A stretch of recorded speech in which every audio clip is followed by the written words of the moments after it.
I'm Mike Steib, the Video Ads Director from Google, and I just had the pleasure of presenting at the A&A conference. I was the luncheon keynote. Primarily, the conversation was about how we stand today at the precipice of a video ads revolution. It's a renaissance for video advertising. The tools of production have become widely available, as evidenced here. The distribution has been liberated from the television set, and where we have an industry that, a generation ago was reaching an audience through 3 or 5 or 10 or 12 channels, today has to figure out how to navigate millions of content producers, hundreds of thousands of channels, and hundreds of millions of connected devices throughout the world. That's the challenge in front of us, and it's an exciting time because for marketers that complexity, that challenge means that it's not too late to be early. There's underpriced inventory.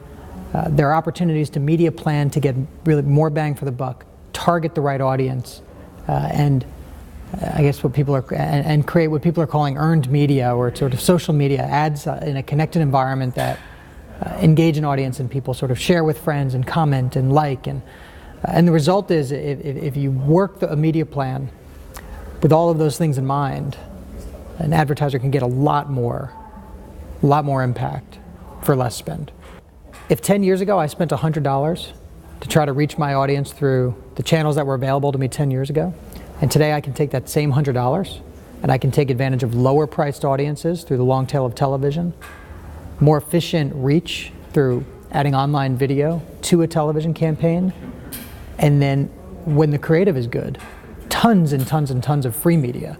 People sort of sharing and liking and posting and interacting with your media. So that same investment can have a much bigger impact in a well thought through, well planned video media campaign with cool creative. Peter, you asked if people are spending so much time with connected media, online or on their mobile device, why does it feel like marketing spend is trailing the user behavior? It does feel that way, and if you look at the time spent by medium, and you look at the amount of money spent by medium,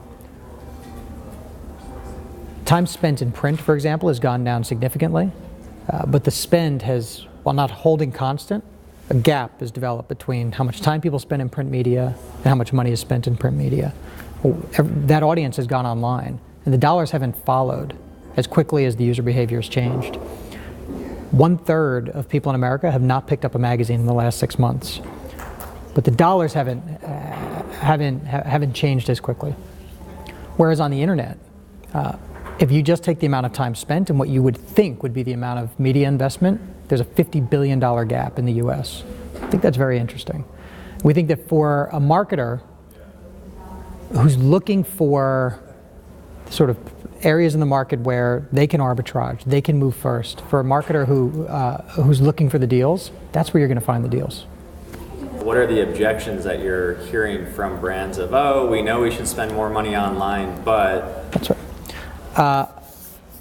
If you were looking at the stock market and you believe the efficient market theory, it would tell you everyone knows everything about every stock and every stock is perfectly priced.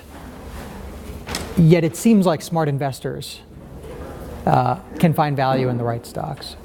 If you looked at media and you tried to apply that same theory, you'd say, well, I presume if people have moved to the long tail of television, if people have moved to the internet, then all of the marketing dollars followed right after and everything's efficiently priced. But if you look, that's not the case. Reaching an audience in live sports and larger cable or broadcast channels will cost you a CPM here.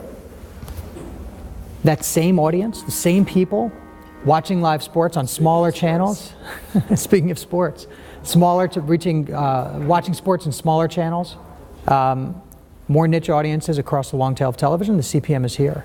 CPM means cost per thousand. We're paying less per thousand because those are smaller channels that historically have been unmeasured or historically have been harder to buy. Today they're well measured, they're much easier to buy. You could use AdWords, for instance, and push a button and buy long tail of television all day long. And marketers haven't gotten there. Not all marketers have gotten there as quickly. That's why there's still value in that long tail. I think the reason's a few things. A lot of times you sit down and talk to, not just a marketer, any business person. So we'll start by saying, well, historically, we've spent money here. Anytime a conversation starts with historically, it started in the wrong place. The world has changed. And the world is changing with more at a greater rate than we've ever seen before. No one had a smartphone in the US in 2006. No one regularly surfed the web on their phone in 2006. It's only 5 years later. And I don't know anyone who still uses one of those crappy flip up, flip down phones. In 5 years, the world has fundamentally changed. Every person walking around the streets is essentially an android at this point, right? You're connected to the web. You have access to every bit of information in the world at the touch of a button. It's a very different world. And to say, historically, this is where we spend our money. It's time to not worry about where you've spent your money historically. Look at where the audience is. Get the dollars in front of your target audience at scale across those platforms. I think so that the conversation starts with what we used to do is probably the first big hurdle for marketers. Look, the second has been quality of content. If something's on NBC, you know it's quality content. If something's somewhere on the internet, you don't have that same level of comfort. But the tools have been developed to help marketers narrow down to really popular content, brand safe content, et cetera, on the internet. So the tools have caught up with the objections, but the objectors haven't necessarily caught up with the tools. So there's still, as I said earlier, it's not too late for good marketers, smart marketers to be early, to be first in this game. I think finally, just sort of how do you execute at scale? One of the beautiful things about television, or print, or radio, or out of home, is that the processes have been in place forever. Sort of make some call, run your spreadsheets, make some calls, and execute big money buys. And when your job is to do those transactions, being able to execute at scale like that is important, has a huge advantage. If you burden your media plan with lots and lots of transaction costs, even though you picked up efficiency somewhere else, you'll eat right into those efficiencies with the transaction costs. And the folks who work on the internet side have spent the last decade building the tools so that with the same ease of use, you can transact campaigns at scale on the internet. So the scale is there today. The ability to target to the quality content to the right audience is there today.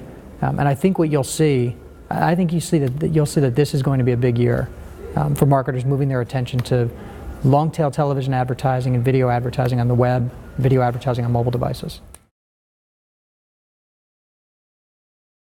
I've seen 4 or 5 probably broad categories of trends in video advertising around formats and what seems to be getting traction, what seems to be working. I think one would be more rich media and video-enabled display ads. So sort of across banners and 300 by 250s on the side of a page where you're in a text or a video environment. There can be another ad where either it can force upon you or when a user interacts with that ad, it can trigger video, which sort of in the right context, that can be a great ad.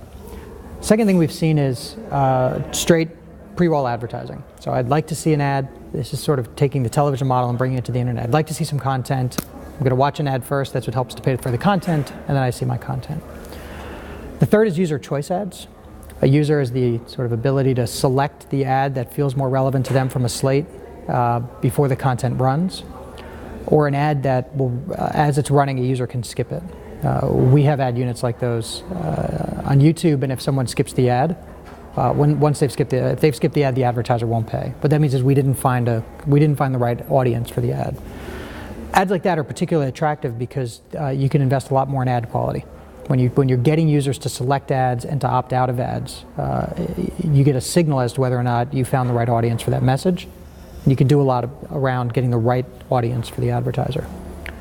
There are search-related video ads. YouTube is the world's second largest search engine, and if you do a search on YouTube, there's a sponsored video that's relevant to your search that we find users engage with very highly. And then finally, there's sort of integrated advertising or sponsorships. It might be branded entertainment. It might be an ad that's creative, an ad that is sort of advertorial or just sort of interesting content that people like and forward around. It can be a website or a brand channel that's been skinned or taken over by a brand, but sort of a heavier lift, deeply integrated sponsorship, sort of partnership between the advertiser and the content producer. I think those are sort of the 5 buckets where there's activity, and there's a lot of cool stuff happening in all of them. I think 2 I would probably highlight are, number 1, TV advertising is sort of has such a large mind share in our industry, and it's such a large share of wallet, that taking what happens in TV and making it so that a buyer can do the same thing on the web seems to be a good gateway ad product or transitional ad product for advertisers to move from television to the web. So just taking a 15-second or 30-second spot from TV, buying 500 target rating points for the demo that they're after on a property like YouTube or Hulu or Break.com or pick your favorite or through an ad network. Something that hadn't been done at scale a couple of years ago, and I'm seeing advertisers do that now at scale. Actually thinking of online video like a cable channel in their media plan and running that media against their target audience. The other thing that I think is really interesting that I would highlight are these new ad units, like the sort of in-slate ad units where a user selects their favorite, or the skippable ad units. Those are not borrowing necessarily from creative that already exists, or at least it's not the same buying process. That's a per-click transaction, which is not what we have in television today.